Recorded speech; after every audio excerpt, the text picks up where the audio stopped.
En primer lloc, d'entrada, sense mirar-nos els pressupostos, arribar fins aquí ha sigut una mica un desori, perquè a primera instància doncs, semblava que a octubre només havien de fer ordenances fiscals, després el ple va canviar de dia, sense que s'avisés, ho vam acabar preguntant, vam entendre que es posposés, al final després s'havien de fer els pressupostos sí o sí a l'octubre, i els hem rebut tard, no? Arriba una setmana just abans del ple.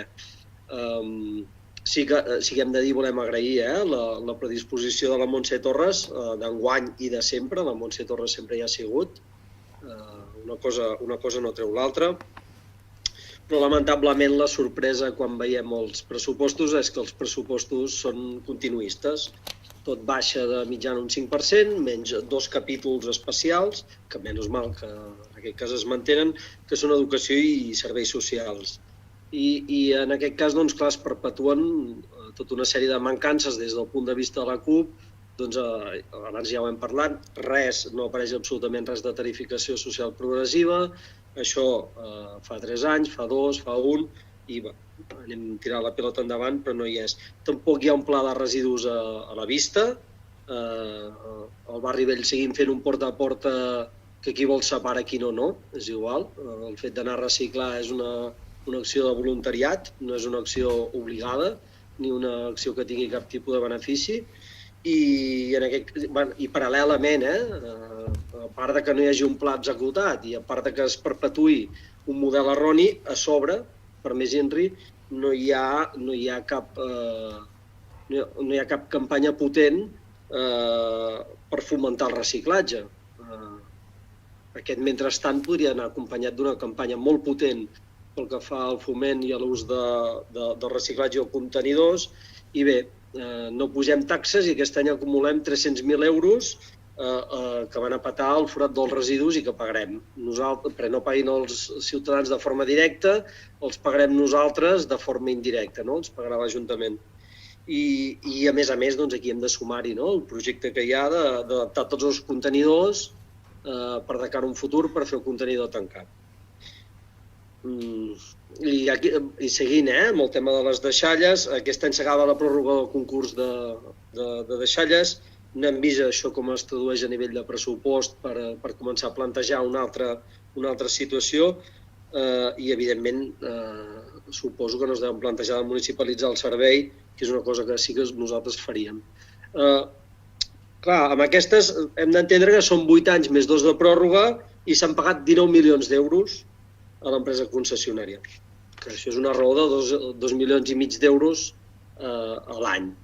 I recordem que aquesta concessió concreta i l'Ajuntament han sigut investigats per una trama que penja del 3% i, per tant, tot això és un tema brut que ens agradaria que es comencés a clarificar.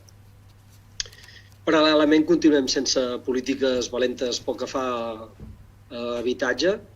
No parlem ja de compra de sòl, és que no només tot és comprar sòl, sinó estem parlant de gestió, capacitat de gestió, o simplement capacitat de gesticular. Ni gesticulació hem vist. L'oficina d'habitatge té el mateix pressupost i no hem vist cap política valenta que tiri endavant això. I més diem això quan aquesta setmana hem vist, per exemple, com ajuntaments del voltant de Olot, Ripoll, Mieres, Banyoles, han demanat i reben una subvenció de la Diputació. A la Diputació es demanen subvencions i si ho fas bé te les atorguen, per tal de fer una radiografia dels habitatges buits. I Olot no apareix en aquesta llista, que no sabem per què no hi apareix, i no és perquè la feina estigui feta, ni perquè s'estiguin executant plans. El tema d'habitatge és un tema importantíssim i fonamental, de revitalització econòmica i de revitalització social per a tots i cada un dels barris de la nostra ciutat. I aquí no s'ha fet prou. I una altra cosa de la que no s'ha fet prou és el tema de mobilitat. En paraules del senyor Magrinyà, que és una excel·lència en aquest sector, podríem arribar a dir, el que ell va dir en una xerrada, que nosaltres seguim transportant blocs de ferralla d'una punta a l'altra de la ciutat. Aquest és el servei de transport municipal d'aquesta ciutat. Blocs de ferralla amunt i avall.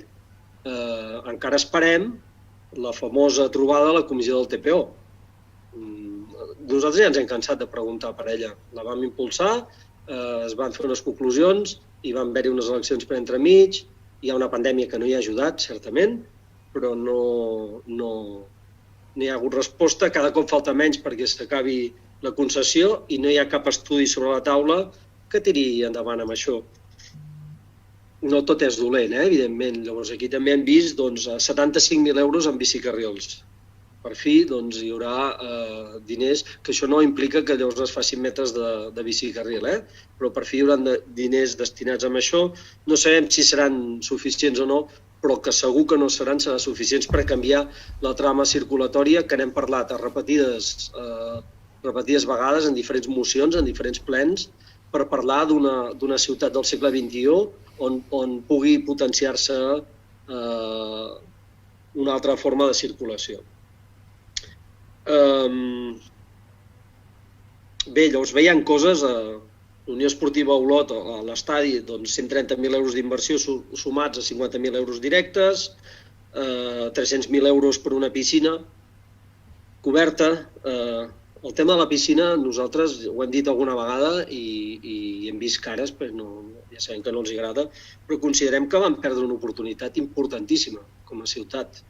Una oportunitat bàsica quan era entrar directament a formar part del Club Natació Olot com a ajuntament. Bàsicament, perquè l'Ajuntament va portar-hi diners, com la Generalitat hi va portar diners, i això són diners públics. I vostès, com a bons liberals que són, sempre defensen que està molt a favor de la col·laboració público-privada, en el cas de la piscina no hi han estat a favor mai. Si s'ho creuen en alguns llocs, però aquí no ho defensen. Si la Generalitat i l'Ajuntament han aportat diners, a nosaltres ens sap greu que això és a canvi de res i que això no beneficia la majoria d'olotins. La majoria d'olotins i olotines no s'han vist beneficiats d'això. I el benefici era agafar, invertir-hi els diners que van venir en aquell moment, tant d'Ajuntament com de Generalitat, afegir-n'hi més si fes falta i si feia falta comprar terrenys allà al costat. Hi ha una antiga discoteca, Cràters, que es podia haver comprat i es podia haver fet les piscines que fessin falta perquè hi hagués un servei interessant de ciutat, igualitari per tothom. I això no hi ha sigut. Alhora, aquests pressupostos també ens demostren què passa quan tenim els serveis externalitzats. Arriba una pandèmia i la zona blava i el pàrquing del Firalet se'ls demana que per responsabilitat tanquin, ho fan, evidentment, i la irresponsabilitat d'haver externalitzat prèviament suposa que ens costa que aquest any deixem d'ingressar per 6 setmanes tancades, aproximadament, deixem d'ingressar 40.000 euros. Clar, tot això en plena pandèmia, uns pressupostos que per nosaltres no són uns pressupostos que tinguin relació amb això, que seran els pressupostos de la perpetuació total de la modificació de crèdit permanent, ja ho hem vist. Clar, a nosaltres ens sap greu dir-ho, però no s'han estudiat uns pressupostos per fer un prototip d'impostos municipals adaptats a un any que ha sigut desolador per la majoria de persones d'aquesta ciutat. El petit empresari, mitjà empresari, el treballador, l'autònom, ha sigut un any francament desolador. I aquests pressupostos no estan adaptats a aquesta situació. Són els pressupostos del dia de la marmota per nosaltres, o sigui, és el continuisme total i absolut. I nosaltres sempre hem dit i sempre anirem dient com un mantra, a veure si a poc a poc va penetrant això, que per nosaltres els pressupostos han de ser en base a costos, o sigui, al cost real de cada servei, comptant-hi totes les variables imputades a dins d'aquest servei, no separar les coses. Quan les coses se separen ens trobem en què un resultat com aquest, en el qual les coses deixen de separar, hi ha aquest decalatge a nivell de personal. No és que paguem més de personal, com molt bé ha explicat la Montse Torres, és que ho hem ajuntat tot d'una vegada i quan les coses es veuen juntes veus quina és la magnitud. Per nosaltres els pressupostos també han de ser participatius. Aquest any a nivell de participació anem a menys. i ens han explicat que volen acabar de desenvolupar plans participatius, però per nosaltres com més participatius siguin, més clarificadors, més compartits i més capacitat de debatre, de decidir, d'incidir-hi. No sé, un exemple, vull dir, es pot escollir arranjar el nucli antic o es pot escollir un altre tipus de model de cosa. I això creiem que les persones han de poder-hi decidir-hi i incidir al màxim possible. Els pressupostos, en aquest cas, per nosaltres també han de ser municipalistes. O sigui, hem de començar a plantejar-nos de forma molt important, que és una forma molt interessant de control de l'economia, municipalitzar els serveis. Llavors, si tu municipalitzes i tens aquesta capacitat, tens tota la capacitat d'incidir-hi, de canviar, de transformar i d'adaptar-te. I nosaltres se'ns acudeixen la neteja d'equipaments municipals, la zona blava, els aparcaments subterranis o el TPO, per dir-ne unes quantes, a primera entrada. I els pressupostos també han de ser transparents, en aquest cas perquè la gent els pugui entendre, s'ha de poder entendre bé la població, com més els entenguin més fàcil és de que se'ls puguin sentir seus, sobretot quan parlem de fundacions o parlem d'empreses públiques. I finalment han de ser uns pressupostos amb visió de futur. I entenem que la situació actual, el futur és tan incert que és molt complex, és molt difícil, però entenem que és important que hi hagi una visió de futur. I segurament també ens diran que no compartim el mateix futur, i això ja puc entendre, que no compartim el mateix futur. I finalment, sense que sigui cap sorpresa, nosaltres votarem en contra d'aquests pressupostos, però em vull referenciar amb una frase, vull acabar amb una frase que he sentit al segon congrés de violència masclista, que diran què té a veure això, però una persona d'una gran reputació com és Silvia Federici deia aquesta setmana justament que la pandèmia ha posat en evidència totes les crisis que ja hi eren a la nostra societat. I jo hi afegiria que no en són conscients de la magnitud de la tragèdia i que venen anys molt i molt difícils.